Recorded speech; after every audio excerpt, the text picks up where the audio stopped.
We just had like a issue. Yep. Sorry, All you right. guys. We didn't mean it. We didn't mean to disconnect on you guys. But we had audio issues on Restream, so we had to use Streamyard. We have to do Streamyard better To than be we have to frank, do Streamyard and ditch Restream. Just ditch it because mm, not for. I don't like Restream. I don't like Restream at all. I don't. I want to keep my live play by plays there as well, but we'll talk about You that. can keep your live play by plays there. That's fine. But when we do our like shows, just do StreamYard because I mean play by plays you And can just you can just scroll around, talk by yourself yeah, and stuff. but And usually with the audio there is great. But when it's like two or more people on the stream and you're using a phone, then it's like ooh. yeah, but with regardless, We're but so sorry, far though, and I forgot who said, "Oh, you guys are offline." We're sorry. We are sorry. I think it was but Travel yes, Buddy. Travel Buddy, we're sorry. but with that being said though, so right now we're going over the Raw recap. So kind of kick things off. We had Edge and Beth Phoenix actually kind of did their promo segment a little bit. They were kind of talking, kind of still talking like they still have some like I would say basically paraphrasing unfinished business um with the Judgment Day, and then the Judgment Day comes out. It's actually without and they had issues with it, and kind of a fight ensues. And I guess the best moment of the night is where Dominic takes the glam slam from. No, here's what happened, right? Here's the best part of that whole thing, right? Yeah, As soon as she picks him up for the glam slam, he looks at the camera and goes, "Ah, mommy!" like I lost it. It's like first of all, I was like, because it's I freaking died. and it's crazy too. Just like you know, and this also leads us to their match at the Elimination Chamber. But if you look at the card so far, boy, that's gonna be something. That's gonna be a It's good going to be show. it's going to be a tremendous show, and we're gonna get to it later in the night about what happens in the main event. But a certain legend will be in a match at the Chamber, which will be awesome. Yeah, it'll be great. But Be awesome for that. we get our first match onto the card, which speaking of the Elimination Chamber, which is actually building pretty well, was part of the other qualifying matches. Both from the men's division and one for the women's division as well. The men's division, you had Damian Priest and Angel Dawkins. I gotta say that was a really good match between those two. Um, but yeah, Damian Priest gets the win. I think we kind of all most of us kind of expected Damian Priest was going to pick up the win it regardless. Honestly, no, because they were planning on a heel turn between the Street I Profits, and I was thinking they were going to plant the seeds and have Angelo go over and mean, have Angelo go over and have Montez go over and have them face each other. One of them wins, one of them gets jealous and turns on the other. and I we actually talked expected about this. that I thought we because actually kind of talked about this like everybody on was one. expecting a split. Everybody was expecting a split, though. That was the thing. Yeah, and that's a good point too. And now that you mention it, it's just how much of because if you saw like how the Street Profits lose their matches, you can sense the tension between the two. At some point, they're gonna have to really if you're gonna pull the trigger, then do it. Don't wait till late and pull the trigger. But Yeah, but then again, what do you have in your tag team division? Do you really want to yeah, do it? that's the downside to that too, and Like, that's a very good you point. really want to do that because you already screwed over. You're already screwing over the Carl Anderson and Doc Gallows The again. OC, yeah, because Because it's all said and because done. what have they been doing ever since AJ got injured? They've been stuck on Nothing. main event. They've been stuck on main event. They'd be like stuck with main event, and they'd be stuck in catering. Yeah, they've been too busy eating sandwiches from catering And and and yeah, going out there and wrestling a main event show, which no like one watches. first of all, we can't even watch it anyways. It's never televised. It's on Hulu. It's on Peacock. Oh shit! No one, and Yeah, everybody and their mom has streaming services, and still no one watches main event. that's a good point. But regardless, Damian Priest does get the win. Like I said, good match. Either way, If Dawkins won, like I would not be too opposed to that because I mean, either way, you Um, still got two good, phenomenal talent. yep. And then you get Adam Pearce doing his backstage Simmons guy kind of thing, and then Chelsea Green comes out of the way. Oh God, I'm never going to take that Karen gimmick really too goddamn seriously. That's She's like, you either give me a match or I'm speaking to your manager. What? it's just like what? What do you think this is? A Walmart? But I What do you think this mean, is?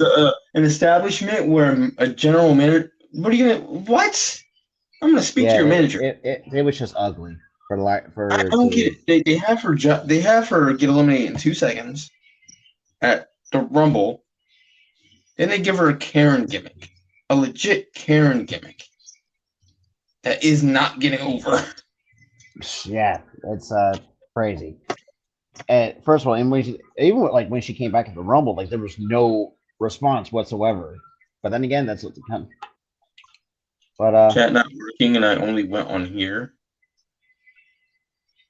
I don't understand why the chat's not working. um, I think we just I don't know. I never had that problem, but outside Yeah, of that, that might be an error on your end. We don't know what to do with that. but yeah. So and then we had Baron Corbin. One match I think no one we really never cared for. It's Baron Corbin and Thank Dexter Loomis. God. Thank God that JBL said, "Screw you, I'm out of here." Oh my Yeah, God, that was not working. That was not working.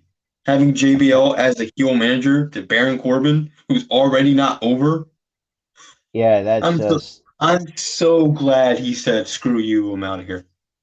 it's yeah. You're not wrong, but and some of the words that JBL says like it's like Bear He's says like, like oh like you can't polish a turd.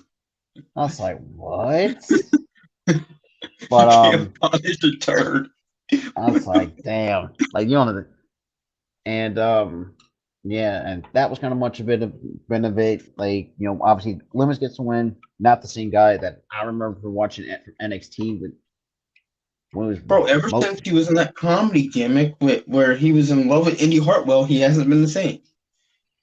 yeah that's but that's regardless. And then Brock Lesnar, I gotta give him credit where credit is due. The fact he's still over with the fans, even though he does have some haters here and there, actually This did man pretty cut the well. promo.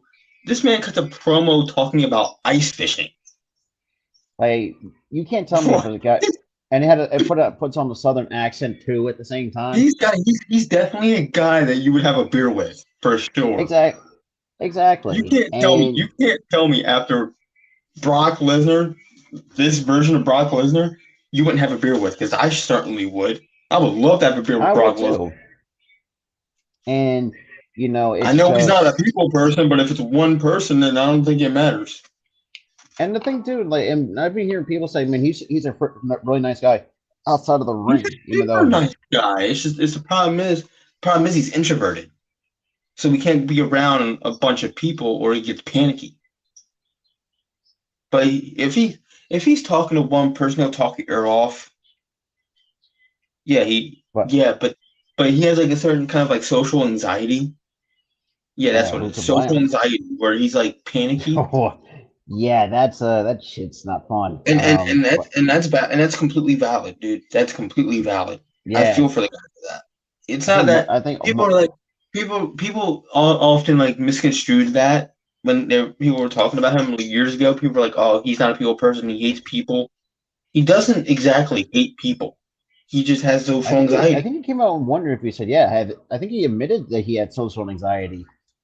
Pat McAfee show. He And talked this is about why, it, I thought that was and that was the same amazing. episode. That was the same episode. He accidentally bashed a table. I think when Pat said, "Don't Pat break the McAfee's like, table," "Don't break the table." He was like, and he he was broke literally it. like, "Don't." He was literally like, "Don't break the table." Brock breaks it anyway. Brock and Pat McAfee.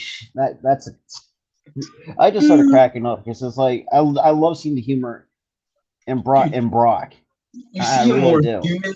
You see a more human side of Brock now, and more like that funny, outgoing side of him that he never really Yeah, showed. He was always a heel. He was never a face. Heck, the Yeah. last time I saw something like that was 2003 when he was a heel and he was wearing a sombrero and he had like a Uh, thing, like a purple that was just like what the. in that feud with Eddie Guerrero. He was like mocking Eddie, but he was having fun with it. That's like all this That was the last time I saw Fun Brock like was in like I 2003. rewatched that I could not help just cracking up. It's like why, like, but that's regardless. That was the last time he was Fun Brock. That was the last time, and now we get to And it's see that surprising again. too. Him as a baby. And it's obviously he did it like I said doing this promo become like his Look version at of it. Look at it. And the only one I wish you nobody on here is going to hurt your reviews. No, we know. We know. We just don't know how to fix the chat. That's the thing. but We yeah. looked at it. We just don't know what to do. But yeah, so outside of Uh, that, though, I mean, it's been. I'm gonna write something, see if it works. Hi.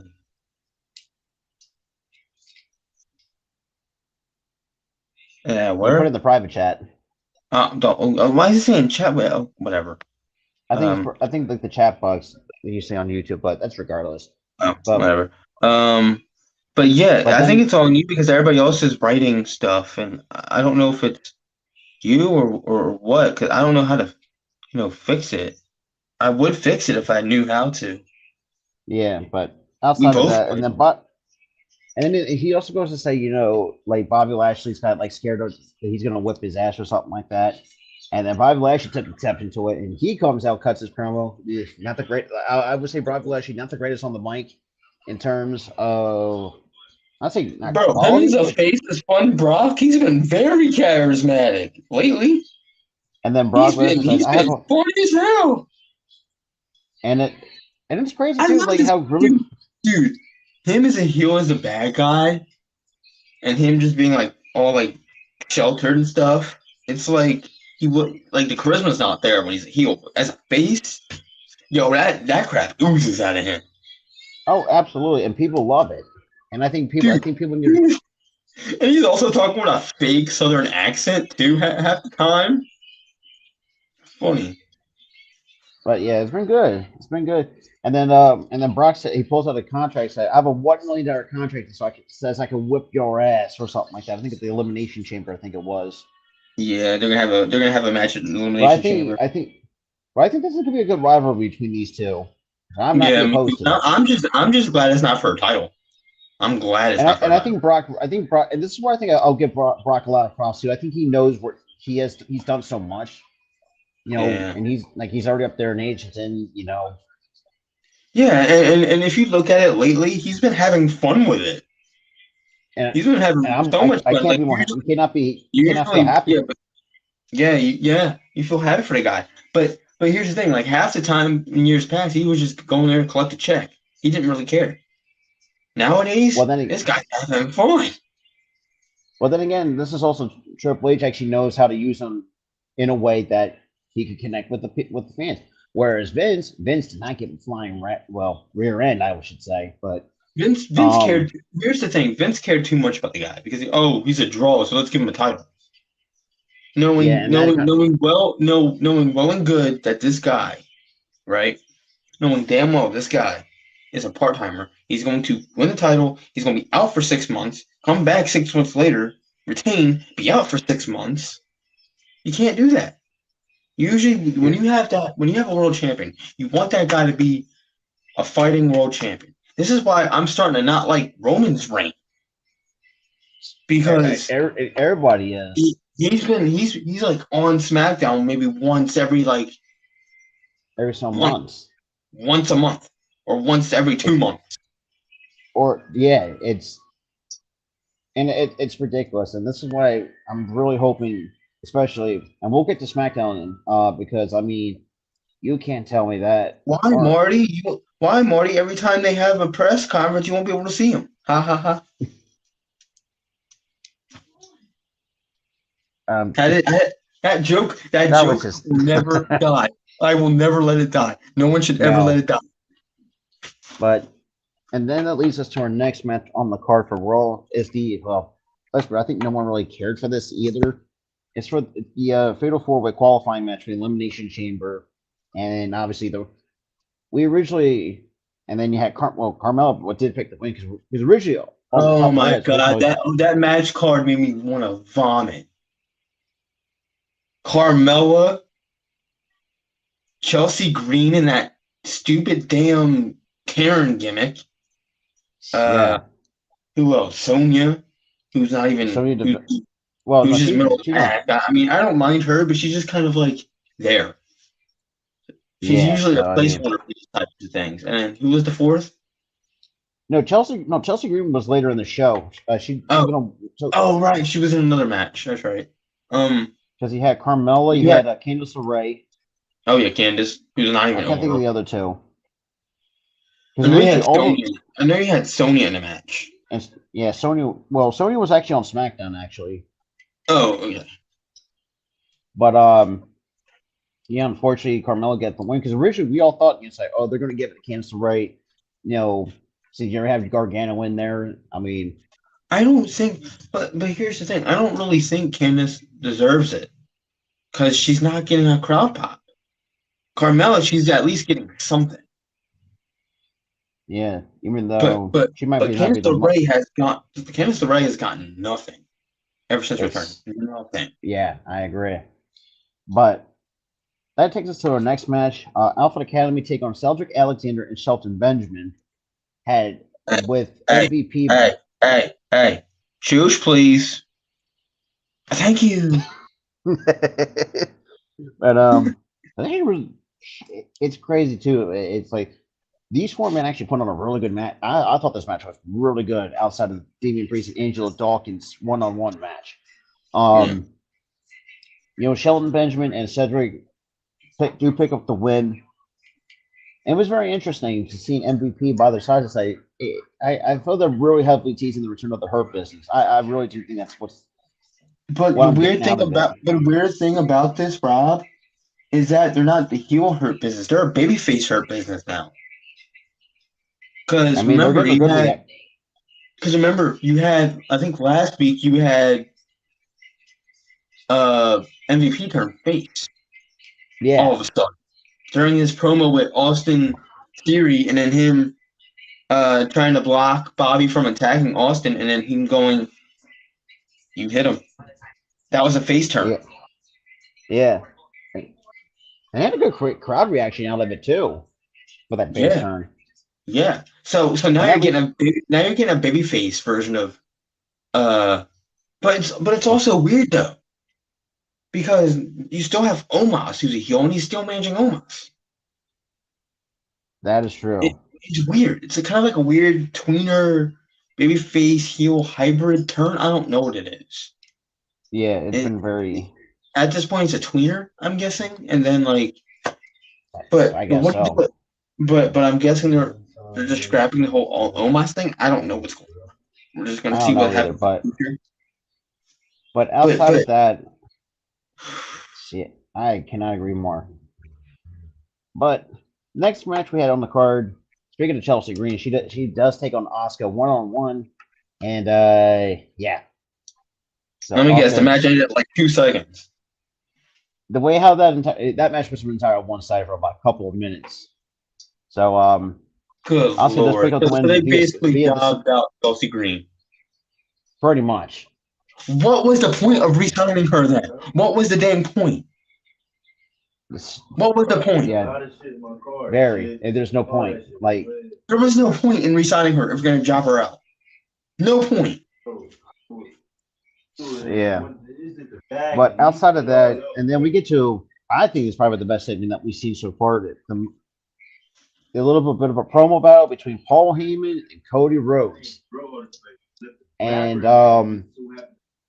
basically, in the words of Paul, or the way that Paul Heyman put him in this promo, kind of took a bit of a low blow to Cody. So say, that Roman will be the one son that Dusty would dream ever having. That really sent Cody Rhodes over the edge. Right. And pretty much got into the face of Paul Heyman and says, "Look, say I'm gonna pry those belts off of Roman personally at WrestleMania." Did you realize what happened in the middle of that promo that Cody cut? you see Paul Heyman break character and cry. Yeah. He broke character midway through that promo. He was not supposed to break character there. No, He broke character and cried. I agree. But I thought that was I think that's the best promo word that I've seen. The fact you had two, I think two of the best in the business to cut a promo. Yeah. And really panned out and really kick-started this rivalry between Cody and Roman.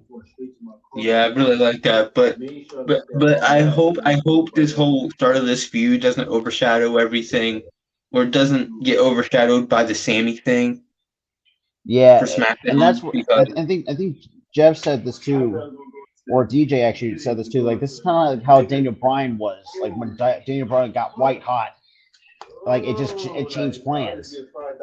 yeah, it was changing a lot of plans, and then and then you have Cody Rhodes saying, "I hope I do face Sami Zayn." So what if Sami Zayn wins at the Chamber? What are they going to do there?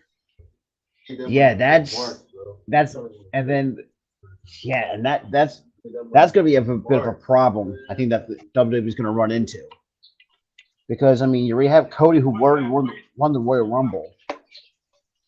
Yeah, so And, so but he's like a really good babyface. He had a really good start to his babyface run for the last year. For the last year, and I don't know if he's ready for a heel turn yet, I don't because they have Sammy who's newly a baby, who had just turned babyface.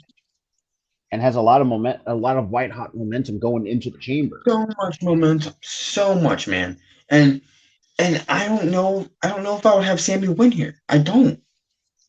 But you gotta bank on the popularity, like they did with Debra. Exactly. I agree. I really do agree. Then it would force Cody to turn heel to face Sammy, or they could do face versus face. But then what do you do after? Like, Somebody's gotta turn heel. Exactly. That's or turn Cody to like an aggressive baby face, or have a bit of a mean streak to him a little bit. I don't know. It's really tough to tell because like you already put yourself into situations like I say, oh shit, almost knocked my phone over. Right now they're backed into a corner because at first you had Vince make the Sammy thing into like a joke. They were just gonna throw it away after a month, and then Triple H comes in, makes it the best egg story ever. And we'll get Sammy gets over. And now he's a top babyface. What are you gonna do? You're backed in a corner. Because you got, like you said, you got Sami Zayn, who's kind of giving the Daniel Bryan treatment, if you really think about it. Yeah. Because, and think about it too. It was what should have been Batista and who was it at WrestleMania 30? But as Bryan got really white hot. It was Batista, Randy Orton, and Debra in that match. It was supposed to be Batista, Randy Orton. But yeah, because like I said, I mean that forced to change plans. And this is basically what you're bringing. This is kind of. I feel like we've seen this. Like I said, it's like you said. You're backed up into the corner. It's like, what are you gonna do? Like I don't know. Because for me, I love Sammy. I really do. But I just don't. This is a tough. It's got to be. That's a tough decision to make. Yeah, it's a very tough decision. And like we just said countless times, WWE, Triple H, and that creative writing team have just backed themselves into this corner where they have this huge baby face against the heel, and then you have this other huge baby face against the same heel. But I don't know what you could do there because it's just like we're just gonna have to see where this goes. Maybe they'll have to do a triple threat. They might have to do it. It's most likely it's what's going to happen. Thank you. I don't know. We'll have to see. But I'm thinking they're gonna have to do a deep ride. WrestleMania 30. Yeah, they're gonna have to rehash it in a way that it's gonna kind of they're what you got to. they're gonna have to do a triple threat here. There's no other choice. You have a top baby face, another top baby face going And a after top Roman Reigns, heel. and a top heel. They're gonna have to do a triple threat. There's no other choice. I mean, it's the best decision for me. It seems more logical than having Roman just drop it to Sammy. And it sucks. And it sucks for Cody because he earned that. He earned the Royal Rumble win. So it should be Cody versus Roman or Cody versus Sammy, not a triple threat match. Exactly, and this is basically this is basically going back 2014 or Going back to this is 2014 all over again. You have a top heel, a top baby face going against another top baby it's face. yeah that's oh like I said, we'll have to wait and see how this plays out. But going forward, we have two more matches on the card. We have Montez Ford taking on Elias, like another qualifying match. Really no one ever See, cared that's for. what. See, this is why I thought that Angelo was going to win and Montez was going to win, and they was going to set up this match and they'll have a heel turn because no one cares about Elias anymore. So they're going Yeah, to easy Elias has win for become Montez nothing because but no yeah, one, but Montez. because literally nobody cares about Elias. I don't even care about the guy. I liked him when he first was Elias. Now I don't even care. Yeah, like he's just become that. But yeah, this was like over like in like less than 3 minutes. It was just pretty much all one sided a little bit. And then we get to the main event. We have Bailey and Becky Lynch in steel cage. Obviously going back to from last week, where Bailey was taking some, I would say, in a way that she kind of crossed the Dude, line. I would say dude, personally.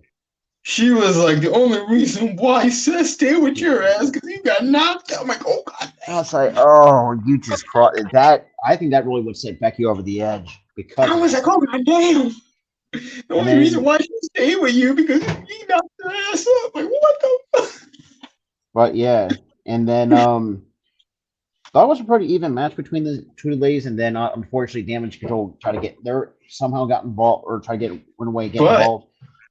but you got a return. Hey, Got a Queen, return. It was unexpected too. No one expected it. I was like, what? Wasn't announced that she was there. Wasn't announced on Twitter she was Like there coming was like back. no news, or there was no like Nothing. reports that she There, was there. radio silence. She comes back. Crowd pops. I went nuts. You probably went nuts. The whole wrestling Yeah, world like went nuts. I was shocked. I was like, I'm whoa. like, and then he was Yeah, you put in on the group chat. look at his back. I'm like, what? I turn on the TV. I'm like, oh shit. What's good, Ruffy? Yeah, I'm like, just what on earth is she there for? I don't know, man. But I mean, and then Becky Lynch gets the win. Finally, end this once and for all. But Then, that's not gonna be the last. but is it once and for all though? Is it because there's Not a plan? There is a rumored plan that her and Lita are going to team up to face Damage Control at Elimination Chamber. I would not be So it's opposed to not that. really over. It's not really over. But good. But it's good. I would not It's be good. opposed to Good. that if you do it the right way. I would not be Yeah, opposed to it. because But there is yeah, a rumor. but Raw right now wasn't actually good, but wasn't great in terms of the card value of what you had. I would say it was sadly heightened by our Legends return. I will say that Yeah, the show didn't get heightened until Lita returned. That was it. yeah, that pretty much saved the show right there. That saved the show at the end. But other than that, the show was pretty much mid tier. Mid, It was for sure. mid, Hold on. Like MJF says it, mid. mid. But and then we Sky. go to It SmackDown. was. Guess what? Guess what? It was like Skyline Chili, mid. Oh wow! But now we get to SmackDown. So the Bloodline opened up. It was interesting because this way, the only person you had not seen is Jay. Now, obviously, looking back at the Royal Rumble, the fact that he walked out, it's like, oh, what the hell's going on here? And this whole thing now, it's like Roman is telling the Bloodline to look for Jay, find Jay. I was like, And it's like, where is this going? What's going to happen here? I feel like there's going to be a swerve, and yeah, he's going to jump Sammy, and he's going to rejoin his brothers. yeah. I think he's good. I Because think he's. I'm going to predict. I think he's going to find a way to screw Sammy at the Elimination Chamber, and let Roman retain. That's I'm putting that up.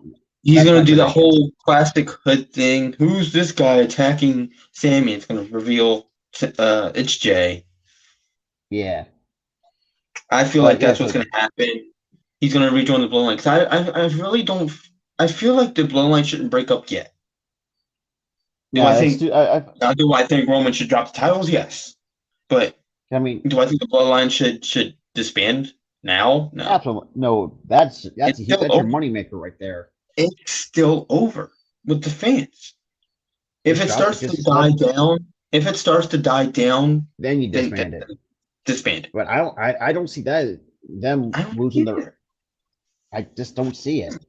I don't either, man. I don't. But yeah, so they open up the show, and then obviously Paul Heyman's like with Caleb Braxton back there. And yes, many times you've see us doing SmackDowns. Yes, and then he's just like and he basically says appreciate wearing our colors because she was actually wearing the same colors as the Bloodline. At Yeah. the same. She tweeted something. She said something. I think it was on Instagram. She goes, "I'm never wearing this dress again." After Yeah, he said that. I was like, damn. But so the first match to kick off Friday Night SmackDown was the tag team tournament finals between with Braun Strowman and Ricochet. Even though the most unlikeliest of tag teams, but they've been over, and I think it's really helping most of Ricochet. Right. Because we know exactly where Ricochet's stand. Oh, you got some good food over there? Yeah, dropped a piece of corn on the floor. Butterfingers. But and then we It's take it not. and It's not me. I have my arm like this, and my hand's shaking. And oh yeah, well makes sense. And then they take on Imperium. So throughout the entire match, though, and the commentary team actually brought up that this match was really good. And the one right. thing to say, the one key thing to keep in mind was Gunther on the outside. Gunther somehow gets involved. The referee sees it and say, nope, your ass is out, and ejects him from ringside, and that kind of shit the momentum too.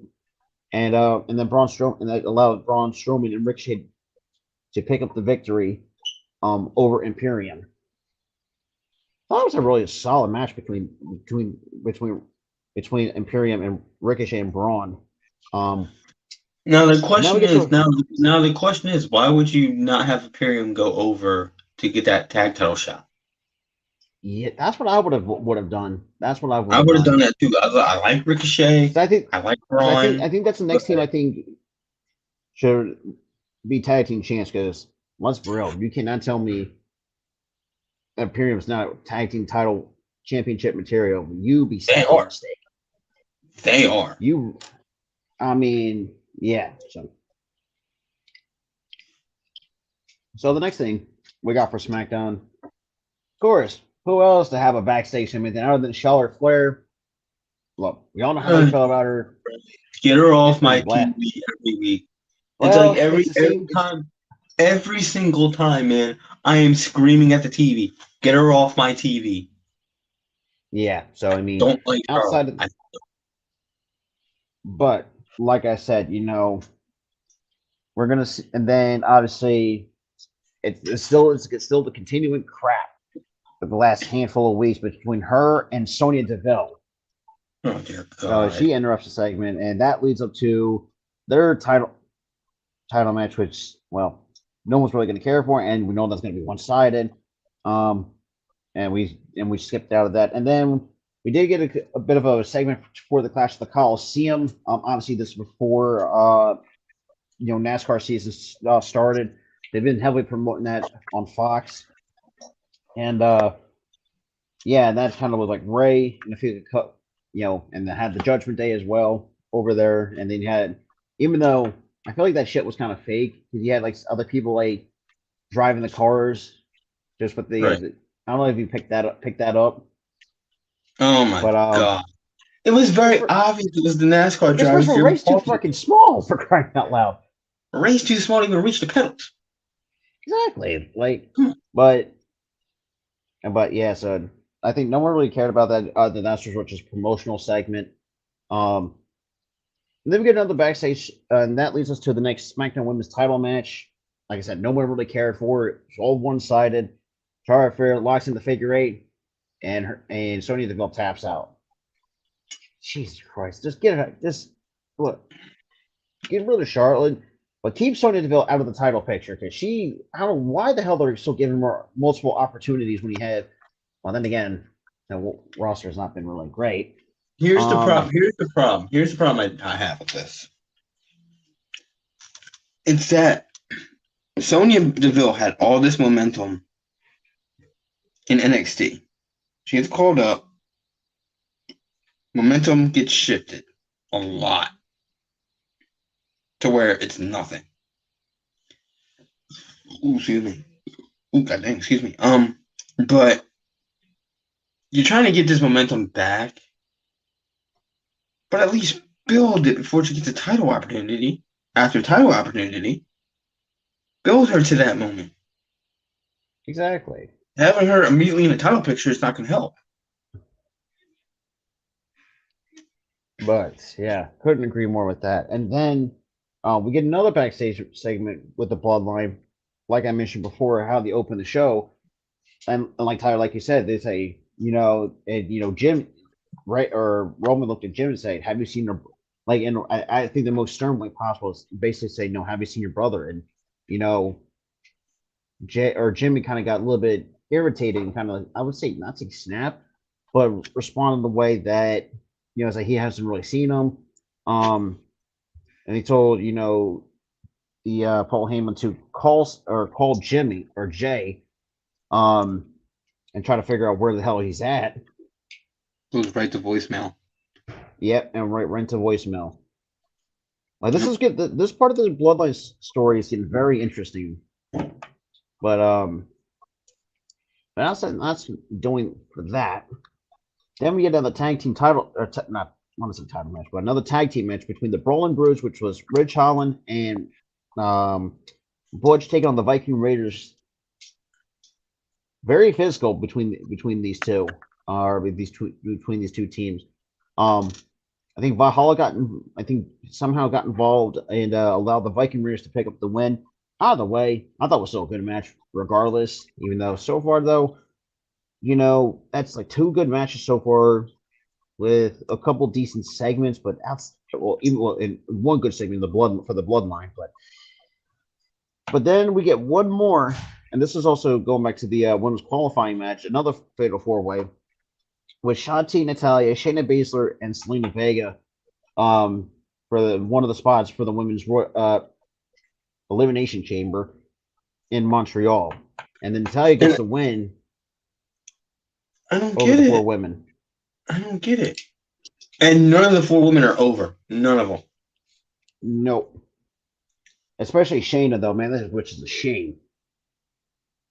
It's because Shayna got utilized very, very poorly. Very poorly. You have all this talent, but yet, it's like I said, it's just sad. You had a talented woman like Shayna Baszler, who, let's be real, I think she can run that division with no problems. But here's the thing: Triple H is trying to run a division that's filled with charred rubble. Well, that's one way to put it. You can't rebuild a house with burnt rubble. You can't. And that's what he's doing, and it's not working. You got to get rid of them. You got to cut your losses, and you got to rebuild that division the right way. I agree. Hey, look at NXT. You have a plethora of women who are over. Absolutely. Some are, and yet they're over, but there are also some on that women's roster are stars in the making. I mean, one in particular who, like I said, we've been very high on, Sol Ruka. So you can't tell me that she can. You have Sol Ruka. You have Nikita Lyons, who's a star. You have Zoe Stark. Zoe Stark, who's a star. There's many names. Zoe Stark and Indy Hartwell were like the biggest pops in that women's Royal Rumble match. Mm-hmm. Yeah, and that should tell you how, how bad the main roster women's What do you division have? it really truly You is. have two NXT talent get pops, Hell, even and the Roxanne whole Perez goddamn got a pop too. even Roxanne Perez. You have three NXT women, right? Get pops, and your entire main roster women's division Did not not even get get a that. pop. You've got a problem with that division. You That's got a an problem. yeah, that's a huge issue. That's a big issue. But but the last thing to end off SmackDown was Roman Reigns addressing the bloodline and how kind of much whatever transpired. Um, and talk about having some nuclear heat better than anybody. Oh boy, dude has like generate nuclear heat like it's no issue. But he did say, the thing would I don't take it what he said, but I know he had. I guess he took a little bit of an issue storyline wise with Jay, and this like kind of like not saying leaving the bloodline, but kind of taking like I guess you could say like a leave of absence. I would say, or in a way, is get written off TV for a bit. But and this going back to what Tyler said too. If this was occurred at the chamber, we might see Jay screw Sammy. So I mean, it's the only time. But for me, I thought it's really makes sense. Yeah. But yeah, so that's SmackDown for you in a nutshell. But so Oh far, yeah, I like the open. you forgot that Sammy beat down Roman. Oh, that's right. Sammy did beat down Roman. And then and then Man. Roman came back and beat him down. So yeah, those kind of, and Roman Reigns. Look, without the belts, dude, it's a fucking. Jeez, I don't know how to describe it because man, but you cannot really write a better ending to SmackDown than that. Yeah. But NXT, I know like Tyler, I think I mentioned before that. So I don't think Tyler has We really seen it. yeah we came to the conclusion that I'm not really into NXT, so I guess and you can. Rob's been into NXT. I haven't been. So I mean, he's we gonna could do skip. NXT. He's gonna do NXT by himself from now on. Yeah, Because I'm not really into it. I do pick up on certain stuff. Like I love Sol Ruka. I love what they're doing with Core Jade or what they did. Now she's off TV for some reason. Um, seems like a I think it's because a pet died or something. She got put off TV, which it's understandable. But Oh yeah, but then you have other aspects that I'm not really into when it comes to yeah. NXT. But for NXT, which I thank God I did. I did cover NXT this week. It started off with Carmelo Hayes and Strickland's doing a promo as well. Carmelo Hayes, doing his usual shit talk and stuff like that, with Strickland's, being his hype man and whatnot. And then an interesting interruption by JD McDonough, of all people, decides to interrupt Carmelo Hayes. And it was very interesting with the conversations. So it's like, you know, and that will lead up to their match later on tonight.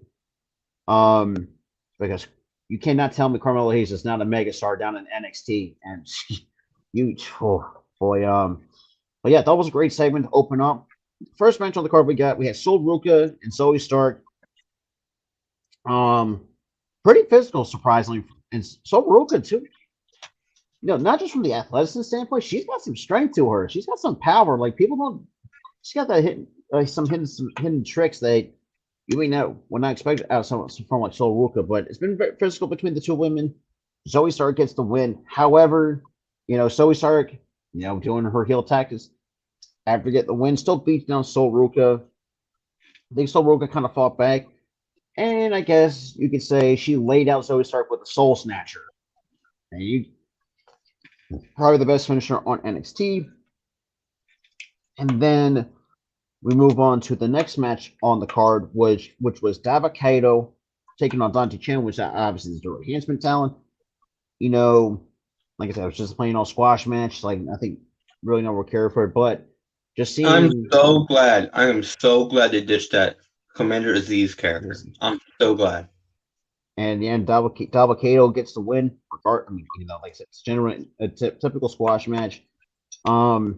We're doing it in the most dominant fashion. And then we get to the next match on the card. We had Isla Dawn take on Taylor Paxton. Now, Me and Tyler actually kind of talked about this. I think it was more than a few occasions with her and Cowboy Fire. That bit of a weird alliance that they're having right now. But I'm whatever what they're planning with that.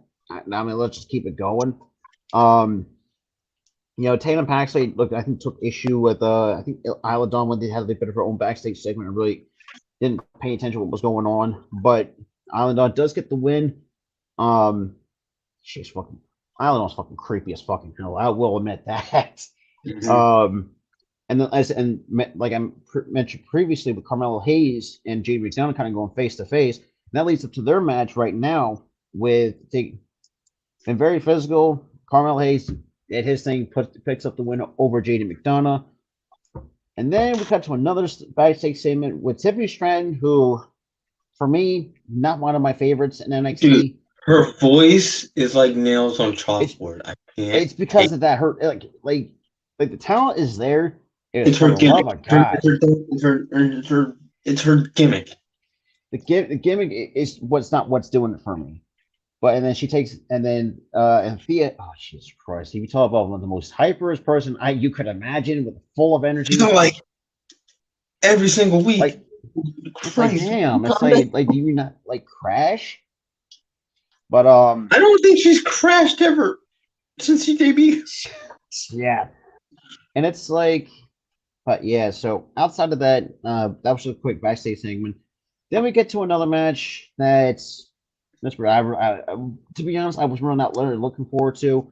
There's Lyra Valkyria taking on Valentina Feroz. That was actually pretty solid between the two women, but just the match on paper, or just the way how it's executed, wasn't great, but it was still good enough with Lyra picking up the win.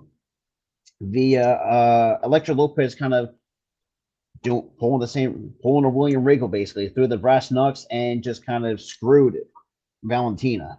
So we'll move on. I knew that was coming. I knew it. But the next match we had Odyssey Jones taking on Channing Stacks Lorenzo. For those who don't know, that is the underboss to Tony D'Angelo, the Don of NXT. Surprisingly, very good match with Stacks though, and he picks up the win over Odyssey Jones. I'm very surprised he held his own.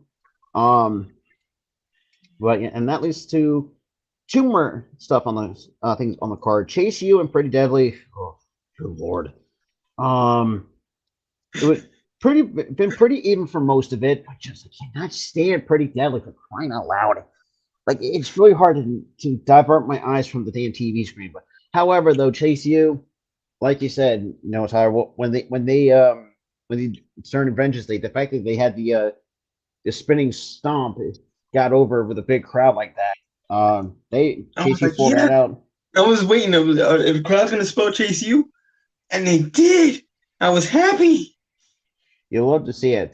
And then obviously do Pretty Deadly pick up the win. However, you had the Gallows Boys looking in the distance on the balcony, knowing that they're looking at different potential challengers for those tag team titles. The last, and certainly not least for NXT, we had the Ding Dong Hello segment. And Tyler knows who. And this was interesting to say the least. Now I know Bailey, people she may not be liked by most people, but I thought this segment actually was pretty good. Until the ending, though. The ending was intriguing. This was shades of the Shawn Michaels heel turn back when he became Shawn Michaels. This was shades of it. And you can and I would not be shocked if he was the one that wrote this. I wouldn't be surprised either because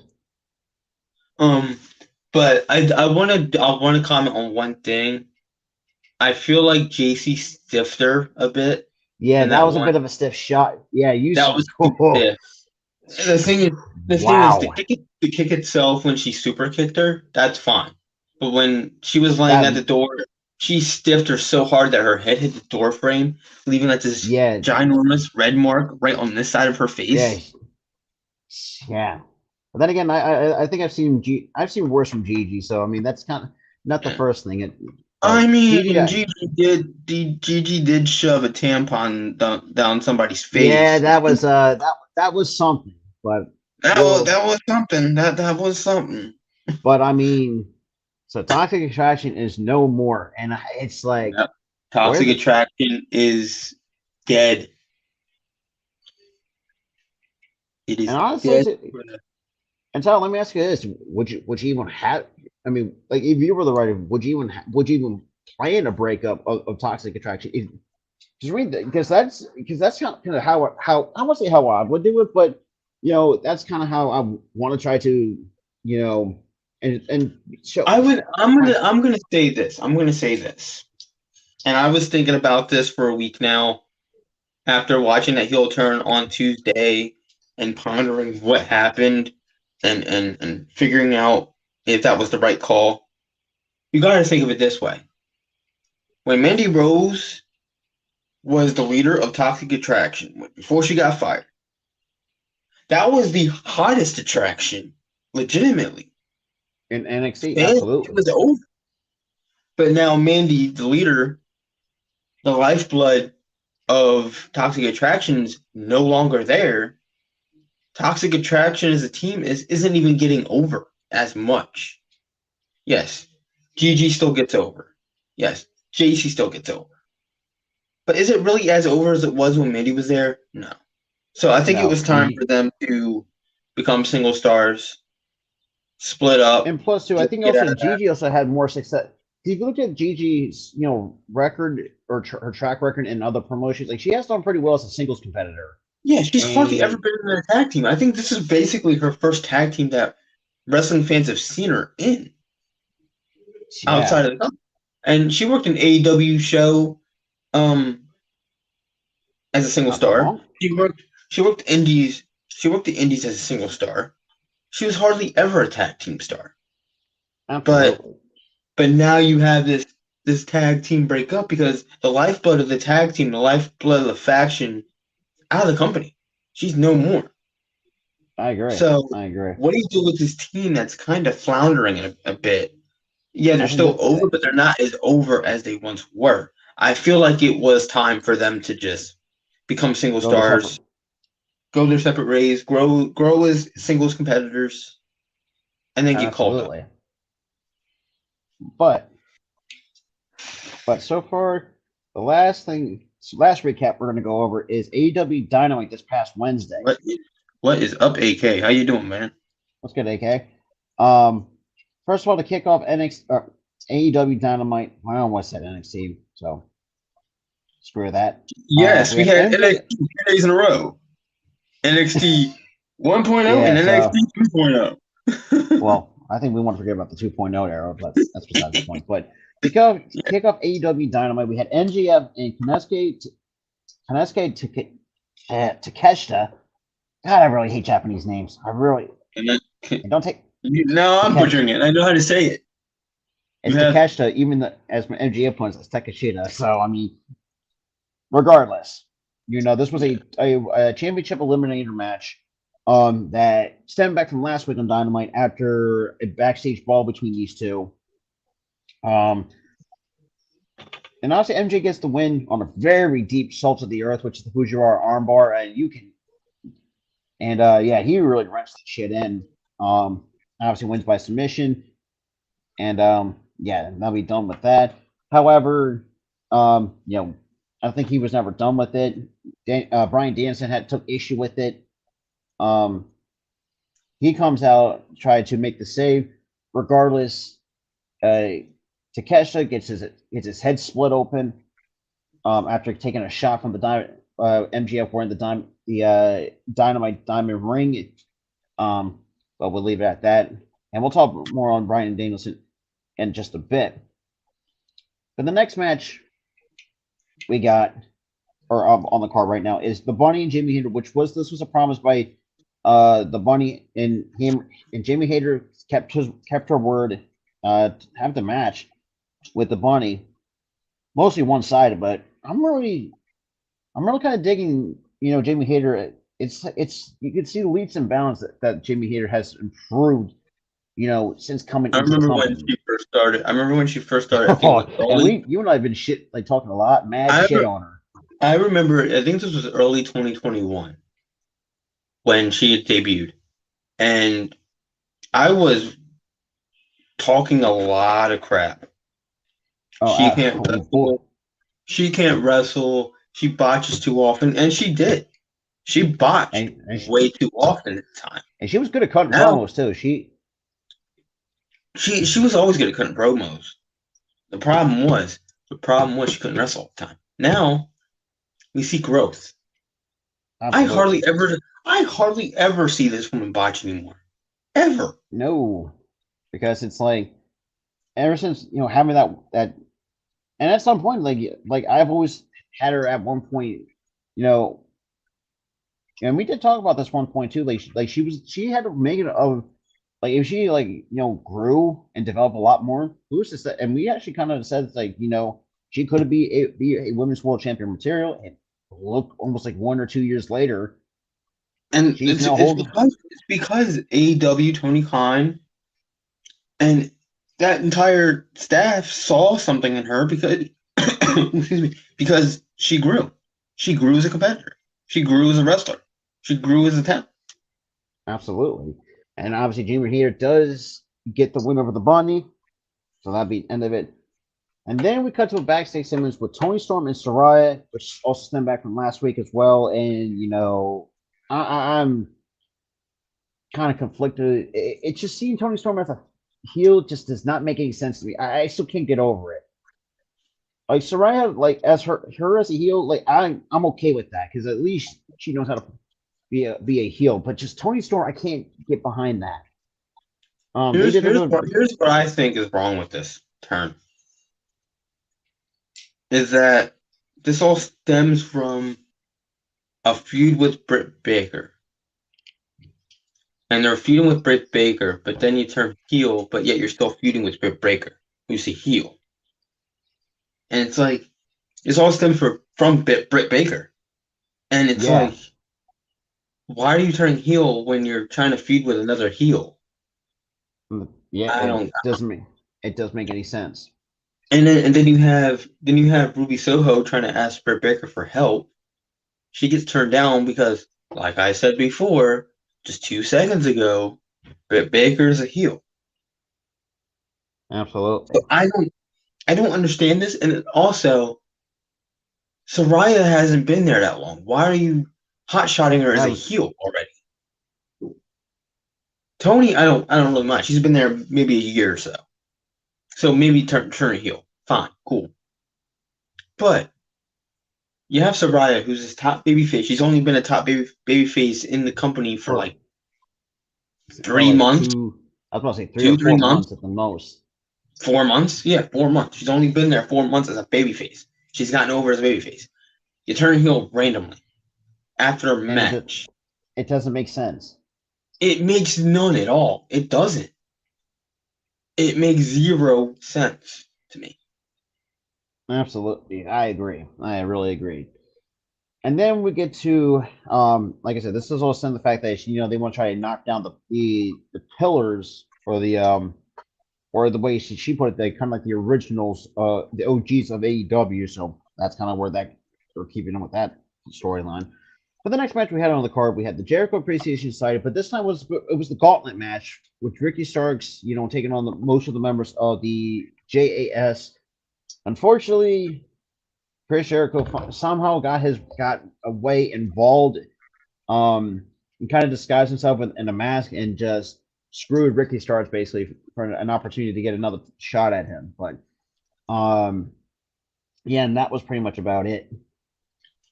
But now the next match on the card, I think this was one of the top two matches of the night for AEW Dynamite was Roosh and Bryan Danielson. This was before the match started. They had who was it? I can't remember. Yeah, two guys actually lock Bryan Danielson or like kind of like bolt the door shut. And MJF try to find it, or Roosh try to take a cheap way out, and Bryan Danielson would not get the 16-minute Iron Man match at Revolution. However, that proved fruitless. So Danielson managed to get in the ring. Been very mostly one-sided by Rouge, physical though. But then again, knowing he can't keep Bryan Danielson down, despite having his head split open, Um, yeah, and Danielson picks up the win, and now we're gonna get that match at Revolution, that 60-minute Iron Man match. That that really pissed off MJF to no avail. That's like, but um, and then we get to I think this is the best trios match I've seen so far. Well, outside the best of seven series, Top Flight and AR Foss taking on the Elite. For the love of God, Darius, stay healthy. Yeah, exactly. Because I mean, Because I feel like every time he does like a top spot, like I a was like, top rope oh spot, no. I'm like, there goes his leg. His leg's about to blow, and then it doesn't happen. I always get scared because the last two times he's done new spots, It's always he's always yeah. blown out his leg. But obviously the Elite pick up the win. It was very. I mean, this all 6 minutes were spent. I could feel like they were exhausted. I was Yeah. like, man. I mean, that was just probably the best trios match that I think. Because for me, at some point, Tony's Khan at some point is going to have to realize at some point you're going to have to keep. For me, build up Top Flight. I think that team can win the tag team gold in AEW. Yeah, but like I said though, It's this all Darius is stems supposed. from Darius' health.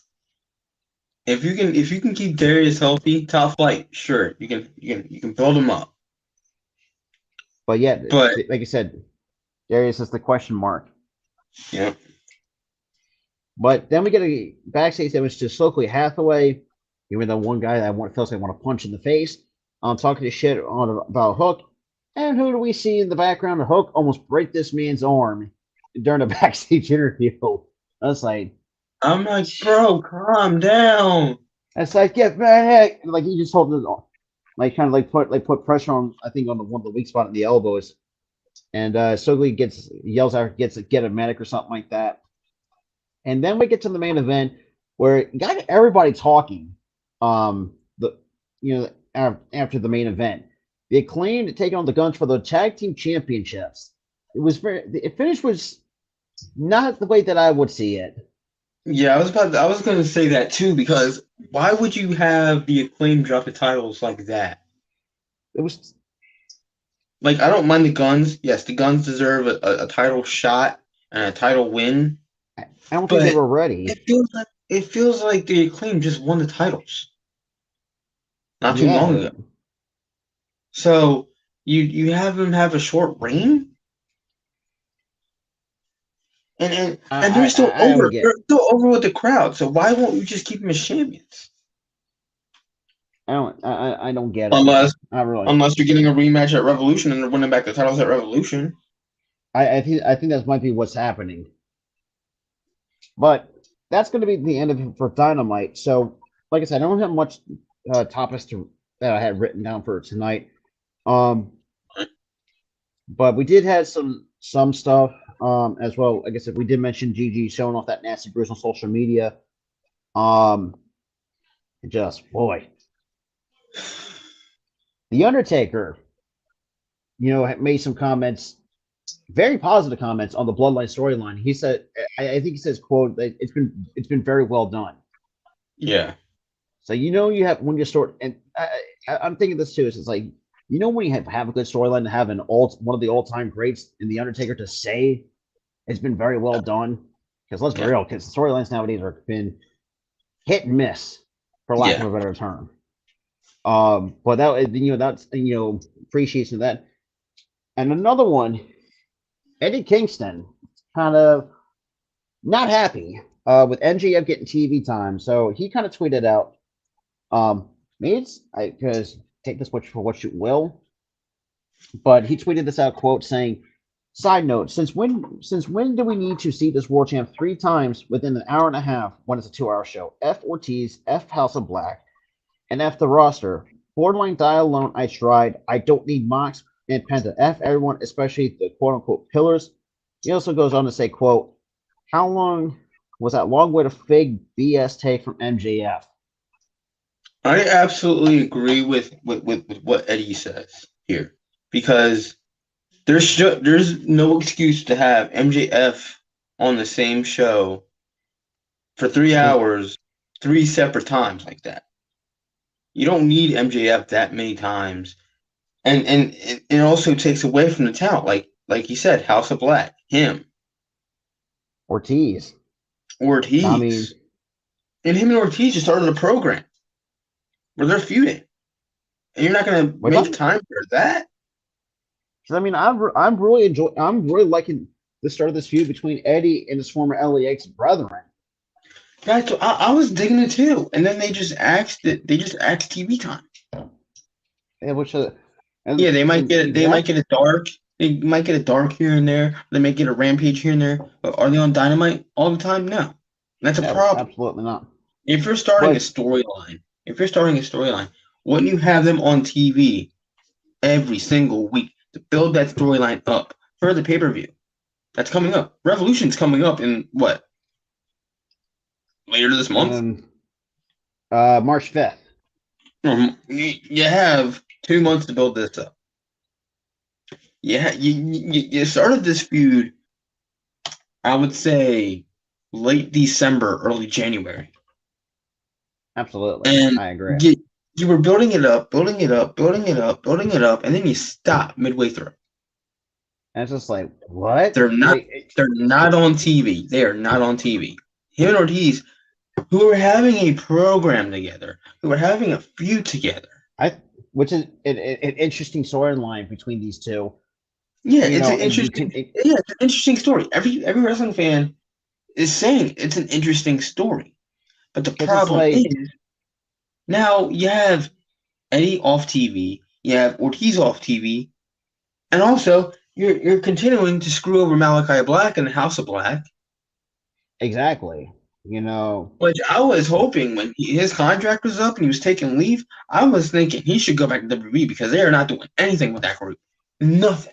it, yeah, I could And they're not agree going more. back. And they only put him back on TV to shut him up. Have that little program that they had. And then after that happened, they're off TV again. They got nothing for him. But I'll say this too. I would not be surprised if somehow Eddie Kingston asked us for release. I would not blame him if he did ask for his release. I If would he's not this blame him. if he's this upset where he's airing his grievances all over social media, where Tony Khan can see this. He's got Twitter Oh too. yeah, You know he's gonna want his release.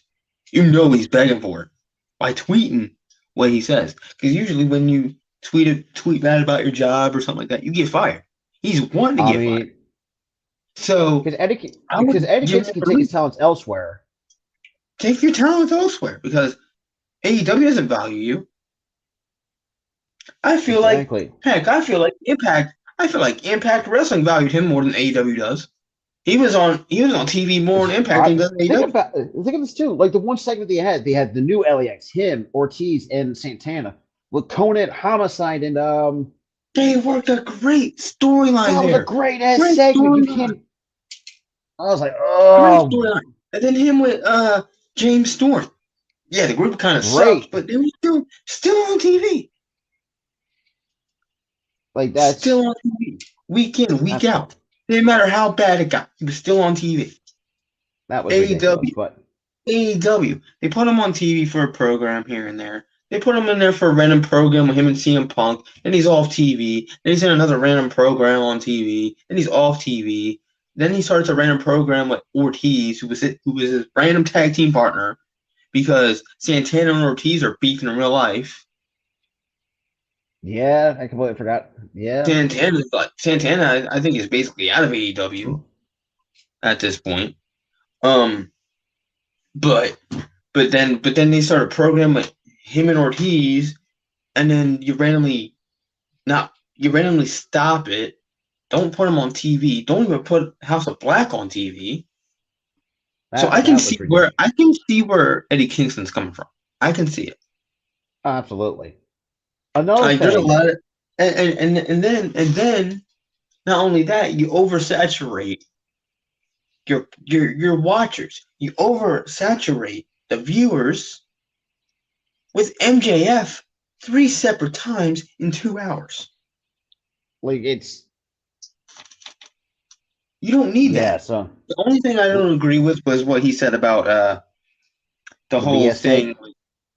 Huh?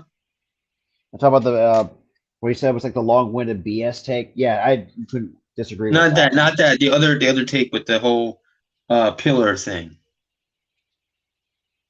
Yeah, because he was very obviously talking about Soraya and Tony there, because they were saying that they're the pillars of the women's division and stuff like that. And and I don't agree with that. I don't agree with that either. But here's the thing: I do agree with most of what he says in that tweet because he's getting screwed. House of Black's getting screwed. Ortiz is getting screwed. Everybody, and look, and they're becoming. And honestly, I hate to say it, they're becoming WWE when Vince was around. They oh oversaturated yeah, themselves with so much but at the same talent. time, They were signing people left and right and center for the last 2-3 years. And absolutely, we were begging, and we said on our show, begging and pleaded to AEW, stop signing people, stop, because because WWE had that same issue where they were just signing people left, right, and center. Half of your roster is now in catering because yeah, the people you signed, are they're you going nowhere to to be really use seen. them? They're not going to be seen. Half your roster is not going to be seen because you're only using a limited amount of your roster because you only have a limited amount of time to use your roster. AEW runs around basically the same time SmackDown does with 2 hours. Yet with that much And talent that you have at AEW, you're not going like to get yeah, everybody on the card. like yeah, but yeah. So Eddie voice it's obviously voices frustrations. Now this is something that I haven't really talked about, but I actually had written this down. I think a couple of weeks ago. Vicky and Shaul Guerrero, who is I think the daughter of Eddie, Yeah, they are your daughter. pissed. They are red hot of WWE or comparing Dominic to Eddie. No, they're not. They're No, they're taking not. No, no, they're not. You want to know why? Vicky tweeted out that that was a fake tweet. Somebody made that up. It was oh a fake really? tweet. It was a fake tweet. She said, I never said one word to WWE about that. I never said it. And she basically came out and said, I actually love the storyline and what they're doing with him. I don't mind the comparisons. She's like, I don't really care. Okay. Now thank That you for the tweet, clarification. that was a fake tweet. Somebody made it up. She already said, no, that's not real. Because I'm getting, but yeah, So, and yeah, I think Shaw said something too that it was a fake tweet. yeah, I think or that I think they showed there was like they shared one screenshot from I think from WrestlingNews.co like a picture like from like her like a Facebook or whatever that she didn't like it, so I guess you could say that. Yeah, it was fake. It was a fake thing. Okay, Somebody made that whole thing up. They doctored the whole tweet and but I think in reality, I think Eddie would definitely would approve of this because I mean, Eddie wouldn't think care. about it. Eddie Guerrero would not care about this story at all. He would have been like, you do your thing. Exactly, and we're seeing and like I say, you can get it, and the fact you have Vicky herself, who you may not be the most liked person, but on screen wise, but the fact that she, you're doing something right when you get the green light from Vicky herself, especially when since Eddie passed away in 2000, which is fucking crazy to think about it, um, but in reality, I do think Eddie is looking on Dom and just seeing how this kid has grown in the last almost Yeah, two he's decades probably he's technically. probably happy. He's probably happy that his nephew's actually done very, very well in the business. I'm Yeah, pretty sure.